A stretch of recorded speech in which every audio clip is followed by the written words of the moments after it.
हमारी बच्ची का मुंह एक बार दिखाओ।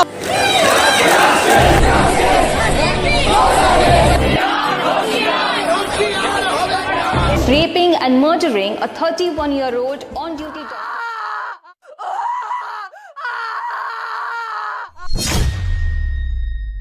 ನೀವಿಲ್ಲಿ ನೋಡ್ತಾ ಇರೋ ಸ್ಲಿಪ್ ಯಾವುದೋ ಡಾಕ್ಟರ್ ಪ್ರಿಸ್ಕ್ರಿಪ್ಷನ್ ಅಲ್ಲ. 31 ವರ್ಷದ ಜೂನಿಯರ್ ಡಾಕ್ಟರ್ನ ಮೈಯ ಮೇಲೆ ಕಾಣಿಸ್ಕೊಂಡಿರೋ ಇಂಜುರೀಸ್ಗಳ ಲಿಸ್ಟ್.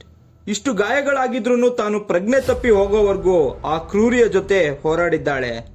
ಆ ಕ್ರೂರಿಯ ಕ್ರೂರತನ ಎಷ್ಟು ಕ್ರೂರವಾಗಿತ್ತಂದ್ರೆ ಅವತ್ತು ಆಗಸ್ಟ್ 9 ಬೆಳಗ್ಗೆ 7:30 ಕೋಲ್ಕತ್ತಾದ ಅತಿ ದೊಡ್ಡ ಆಸ್ಪತ್ರೆಗಳಲ್ಲಿ ಒಂದಾದ RGKR medical college and hospital ಒಬ್ಬ junior intern second year PG ಓದ್ತಿದ್ದ ಡಾಕ್ಟರ್ಗೆ ಫೋನ್ ಮಾಡ್ತಾನೆ. ಎಷ್ಟು ಸರಿ ಕಾಲ್ ಮಾಡಿದ್ರು ರಿಸೀವ್ ಮಾಡ್ದಲೇ ಇದ್ದಿದ್ದಕ್ಕೆ ನೈಟ್ ಶಿಫ್ಟ್ ನಲ್ಲಿರೋ ಡಾಕ್ಟರ್ಗಳು ರೆಸ್ಟ್ ತಗೊಳ್ಳೋ ಸೆಮಿನಾರ್ ರೂಮ್ಗೆ ಹೋಗ್ತಾನೆ.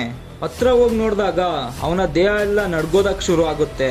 ಯಾಕಂದ್ರೆ ಸುತ್ತ ರಕ್ತ ತುಂಬಿ ಹರಿತಾ ಇರುತ್ತೆ. ಅರ್ಧ ನಗ್ನವಾಗಿದ್ದ ಶರೀರದ ಮೇಲೆಲ್ಲ ಭೀಕರವಾದ ಗಾಯ ಆಗಿರುತ್ತೆ. ಬಾಯಲ್ಲಿ ಕಣ್ಣಲ್ಲಿ ಅಷ್ಟೇ ಅಲ್ಲ ಗೌಪ್ಯಾಂಗಗಳಿಂದೆಲ್ಲ ರಕ್ತ ಸುರಿತಾ ಇರುತ್ತೆ. ದೇಹದ ಪೂರ್ತಿ ಗಾಯಗಳಾಗಿ ರಕ್ತದ ಕಲೆಯಿಂದ ತುಂಬಿರುತ್ತೆ. ಇದು ಯಾರೋ ಕ್ರೂರ ರಾಕ್ಷಸನ ಕೆಲಸ ಅಂತ ನೋಡಿದ್ರೇನೆ ಗೊತ್ತಾಗುತ್ತೆ.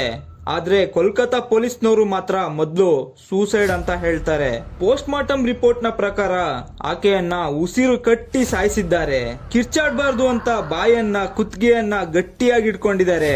ಕುತ್ತಿಗೆನ ಗಟ್ಟಿಯಾಗಿ ಇಟ್ಕೊಂಡಿರೋದಕ್ಕೆ ಥೈರಾಯ್ಡ್ ಕಾರ್ಟಿಲೇಜ್ ಮುರಿದೋಗಿದೆ. ಅಷ್ಟೇ ಅಲ್ಲ, ಕೈ ಬೆರಳುಗಳು ಕಾಲು ಸಹ ಮುರಿದೋಗಿದೆ.